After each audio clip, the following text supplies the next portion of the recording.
The department's mission is very clear. We are charged with protecting federal facilities across the country. We began to see a rise in violent activity targeting federal facilities in late May in Portland, coinciding with the death of George Floyd. Let me reiterate that the department fully supports those who wish to peacefully protest. Unfortunately, what we are seeing in Portland every night, roughly from midnight to 4:30 or 5 a.m., is the complete opposite. These individuals congregate in the same area night after night. We see them planning their attacks. And yet the city of Portland takes little to no action to stop or disperse this crowd. Department law enforcement officers are there to protect a symbol of justice, the courthouse. We mostly do that in a very defensive posture. However, we have been forced, because of lack of local law enforcement presence, to take measures such as arrest to protect our officials.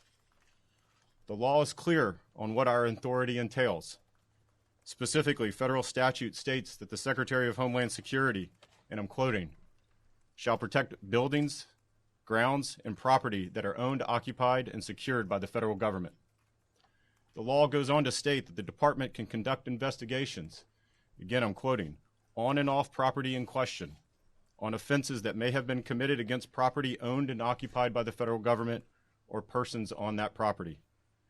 In other words, we are expressly allowed to leave federal property to conduct investigations and arrest individuals who have damaged federal property.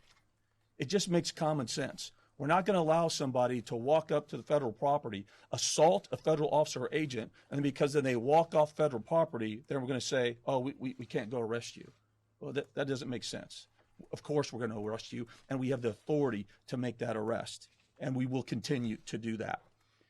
Look, I've been in law enforcement for almost 3 decades. The use of unmarked vehicles is a standard procedure, a standard practice among every local, state, and federal law enforcement agency in this country, actually in the world. It's nothing new. So yeah, I think not only is it a common practice among law enforcement, but also in these circumstances, it makes sense to use an unmarked vehicle, not only first and foremost for the protection of the officers and agents doing their job to protect federal property and arresting criminals, but also for the protection of the public.